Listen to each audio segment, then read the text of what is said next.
So you have a Sprint phone and don't know how to unlock it from the Sprint network? Join the club.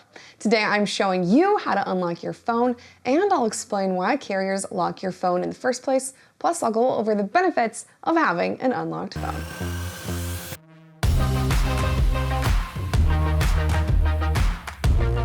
If you haven't yet, don't forget to like, subscribe, and comment, and turn on those notifications. I come out with new videos twice a week on Wednesday and Friday, and I'd love for you to join me. Now, you need help unlocking a phone from another carrier? I have a video for every carrier here in this corner over here. Now, why would you unlock your phone in the first place? Well, having an unlocked phone makes it easier to travel abroad because you'll be able to use a foreign SIM card. If your phone is unlocked, it's also easier to sell. And lastly, with an unlocked phone, you can switch carriers. Keep in mind, though, that not all phones work with every carrier. Newer phones tend to have the technology to do so, but if your phone is older than 2017-ish, Sprint and Verizon phones are generally compatible, and as a rule of thumb, T-Mobile and AT&T phones are also generally compatible. Now, you might be wondering why on earth cell phone carriers lock phones to their network in the first place. Well, it's an easy way to keep you as their customer, and it makes you stick to them. Let's say, for instance, you have a phone that's network locked. You might want to stay with that carrier just because it's easier than figuring out how to unlock it.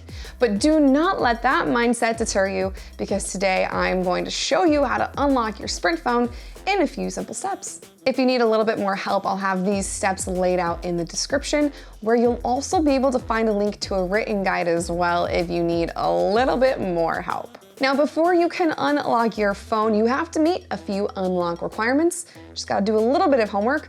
First, your phone must be active on the Sprint network for at least 50 days. Second, your account must be in good standing, meaning no unpaid bills or anything like that. Third, your phone cannot be lost or stolen. And fourth and lastly, your phone needs to be fully paid off.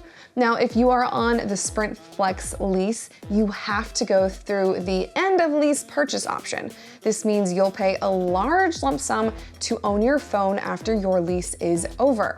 You need to do this because you can only unlock a phone if you own it outright. Once you have met all of those requirements, Sprint will automatically unlock your phone.